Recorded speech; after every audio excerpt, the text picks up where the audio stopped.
Chers amis, bienvenue dans l'émission Présence protestante. Nous voici à la veille de la Semaine sainte. 7 jours qui vont nous conduire jusqu'à Pâques, en passant par la mort de Jésus le vendredi saint. Une semaine capitale pour tous les chrétiens, une semaine de vérité et de remise en question de notre foi et surtout de la manière dont nous la mettons en pratique au quotidien. Le pasteur Bernard Zoltan Schumer méditera ce soir sur le récit de l'entrée de Jésus à Jérusalem, où des gens en liesse vont agiter des rameaux d'olivier en acclamant Jésus comme un roi.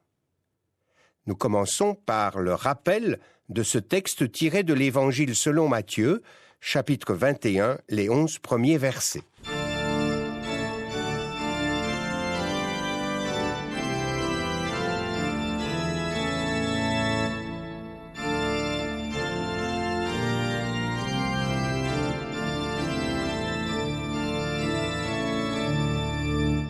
Quand ils approchèrent de Jérusalem et arrivèrent près du village de Bethphagée, vers le mont des Oliviers, Jésus envoya 2 des disciples en leur disant « Allez au village qui est devant vous, vous y trouverez tout de suite une ânesse attachée et son ânon avec elle. Détachez-les et amenez-les-moi. Si quelqu'un vous demande quelque chose, vous direz « Le Seigneur en a besoin. » Et aussitôt on les laissera partir. Cela arriva afin que s'accomplissent ces paroles du prophète. Dites à la population de Sion, « Regarde, ton roi vient à toi, plein de douceur, monté sur une ânesse et sur un ânon, le petit d'une ânesse. » Les disciples partirent donc et firent comme Jésus leur avait ordonné. Ils amenèrent l'ânesse et l'ânon, posèrent leurs vêtements sur eux, et Jésus s'assit dessus. Une foule de gens étendirent leurs manteaux sur le chemin, d'autres coupaient des branches aux arbres et les mettaient sur le chemin. Ceux qui marchaient devant Jésus et ceux qui le suivaient criaient « Hosanna au fils de David, que Dieu bénisse celui qui vient au nom du Seigneur. Hosanna au plus haut des cieux. » Quand Jésus entra dans Jérusalem, toute la population fut agitée. « Qui est celui-ci ?» demandait-on. « C'est le prophète Jésus de Nazareth en Galilée, » répondaient les gens.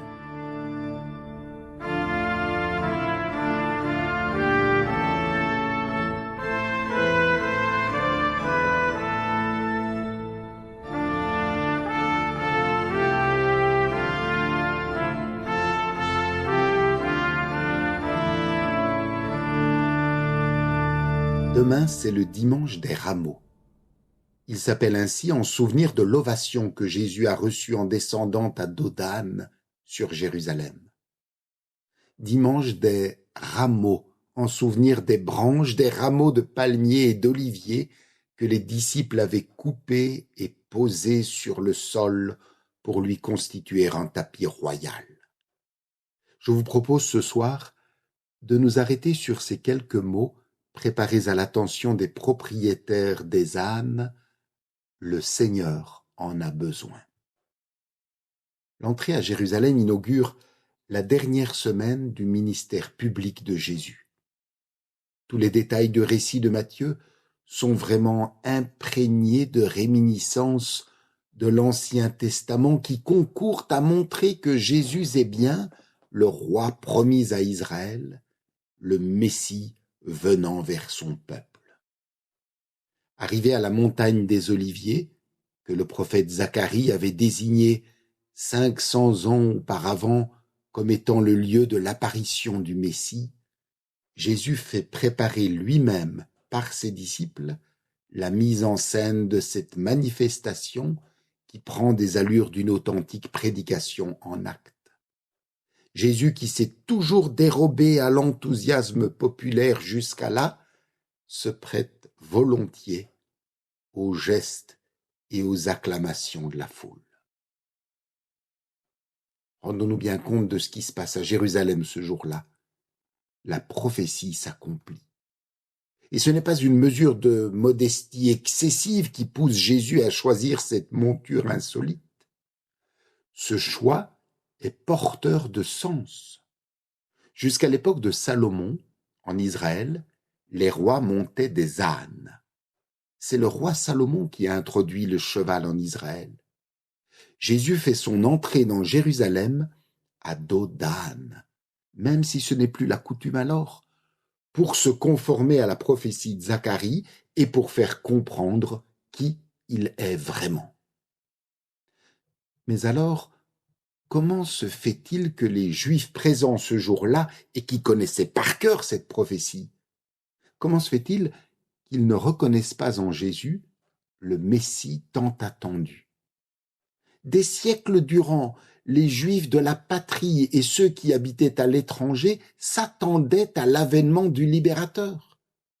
Et Jésus apparaît à l'époque où sa nation était asservie sous le joug de fer des Romains et luttait pour s'affranchir. Les Juifs avaient soif de rencontrer le conducteur charismatique qui les libérerait du joug de l'occupant romain. Au milieu de cette espérance fiévreuse et folle, Jésus apparaît enfin comme le descendant glorieux du roi David. Beaucoup pensent qu'il va enfin inaugurer l'heure de l'émancipation et instaurer le pouvoir national et universel dont rêvaient depuis des siècles les descendants du peuple élu. Ce jour-là, Israël acclame son roi. Mais il ne discerne pas en Jésus le Christ, le Messie.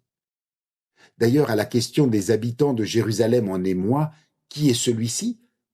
Les Galiléens qui accompagnent Jésus répondent tout simplement, c'est le prophète Jésus de Nazareth en Galilée. Ils ne vont pas plus loin, ils ne comprennent pas la réelle portée de l'événement qu'ils sont en train de vivre.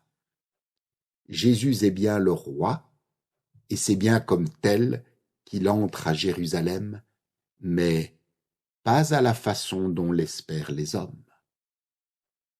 Le verset 9 dit « Ceux qui marchaient devant Jésus et ceux qui le suivaient criaient « Hosanna au fils de David, que Dieu bénisse celui qui vient au nom du Seigneur, Hosanna au plus haut des cieux. » Le peuple est prêt à faire de Jésus son héros et même à lui reconnaître une mission divine. Mais il y a une manière d'acclamer Jésus et de l'appeler Seigneur qui équivaut à le renier. C'est ainsi que les applaudissements du jour des rameaux sont si proches des vociférations du vendredi saint, où la même foule criera « Crucifie, crucifie !» Béni soit celui qui vient au nom du Seigneur. Jésus ne vient pas au nom du Seigneur pour répondre aux aspirations politiques ou sociales des hommes. Il ne vient pas pour se mettre à la tête d'un groupe de partisans, pour prêter le nom du Seigneur à une cause humaine, si légitime soit-elle. Non. Venir au nom du Seigneur, c'est renoncer à venir au nom de qui que ce soit d'autre. Quel rapport a cette scène avec notre vie quotidienne? Pour le dire autrement, en quoi le dimanche des rameaux peut-il interpeller notre existence, rejoindre notre quotidien et même changer notre manière de voir les choses? Pour le découvrir ensemble, je vous propose de nous poser 3 questions ce soir. Une première, que signifie pour nous aujourd'hui Jésus est Seigneur? Une deuxième, quelles sont nos attentes par rapport à la seigneurie du Christ? Et enfin, une troisième, comment pouvons-nous aujourd'hui répondre à cet appel? Le Seigneur en a besoin. D'abord, que signifie pour nous aujourd'hui Jésus est Seigneur? Est-il celui qui dirige tout de notre vie? Ou bien est-il celui que nous appelons Seigneur uniquement lorsque nous en avons besoin? Jésus est-il Seigneur de tous les aspects de notre vie? Ou bien nous réservons-nous la seigneurie sur certains domaines de notre vie parce que ça nous arrange bien. Dire « Jésus est mon Seigneur » porte à conséquence. Lorsque je dis « Jésus est mon Seigneur », cela signifie que je renonce à ce qu'un autre, ou même moi-même, soit le maître de tout ou partie de ma vie. Soyons lucides et cohérents, même si cela nous en coûte. N'oublions jamais qu'il y a une manière d'acclamer Jésus et de l'appeler Seigneur qui équivaut à le renier. Si dans le concret de ma vie de tous les jours, dans certains domaines de mon existence, je choisis de me garder un petit espace sur lequel je veux régner, à l'encontre de la volonté de Dieu, et qu'en même temps, je lève les yeux et que je dis « Jésus est mon Seigneur », je le renie. La réponse que nous apportons à la première question, que signifie pour nous Jésus est Seigneur, la réponse que nous apportons à cette question est déterminante pour notre vie. Mais prenons garde. C'est à chacun de nous qu'il appartient de répondre pour lui-même. N'essayons pas de répondre à la place d'un autre. Deuxième question. Quelles sont nos attentes par rapport à la Seigneurie du Christ? Est-ce que notre désir est que Jésus nous aide à le servir pleinement en nous libérant de toutes les ondes d'ombre qui restent encore dans notre vie?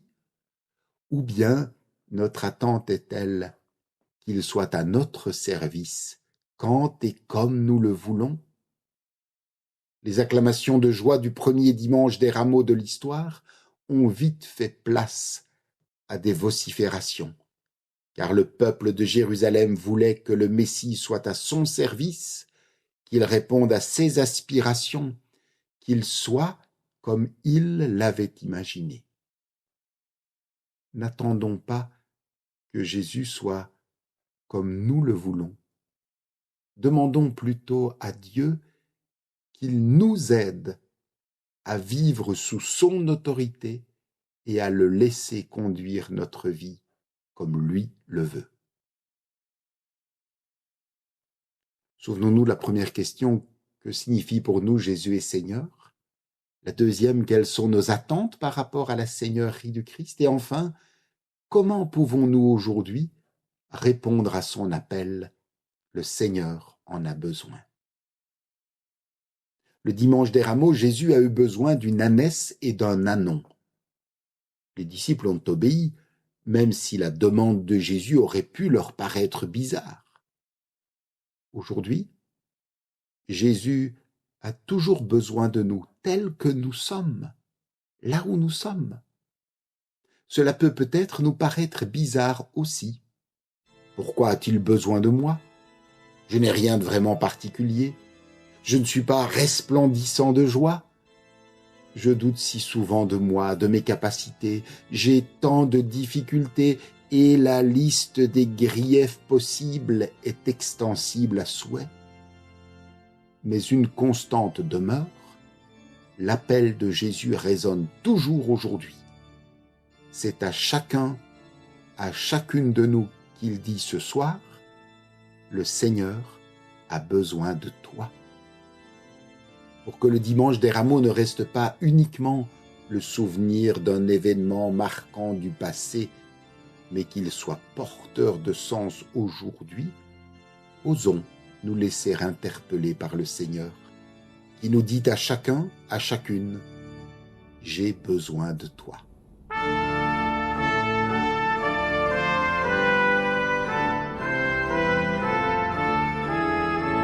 Merci au pasteur Bernard Zoltan Schumer de nous avoir fait entrer par sa méditation dans la Semaine Sainte. Vous pouvez réécouter cette méditation sur Ovio et sur notre site www.aprt.be. Belle montée vers Pâques à chacune et à chacun de vous et une excellente soirée sur la première. À samedi prochain pour la veillée pascale.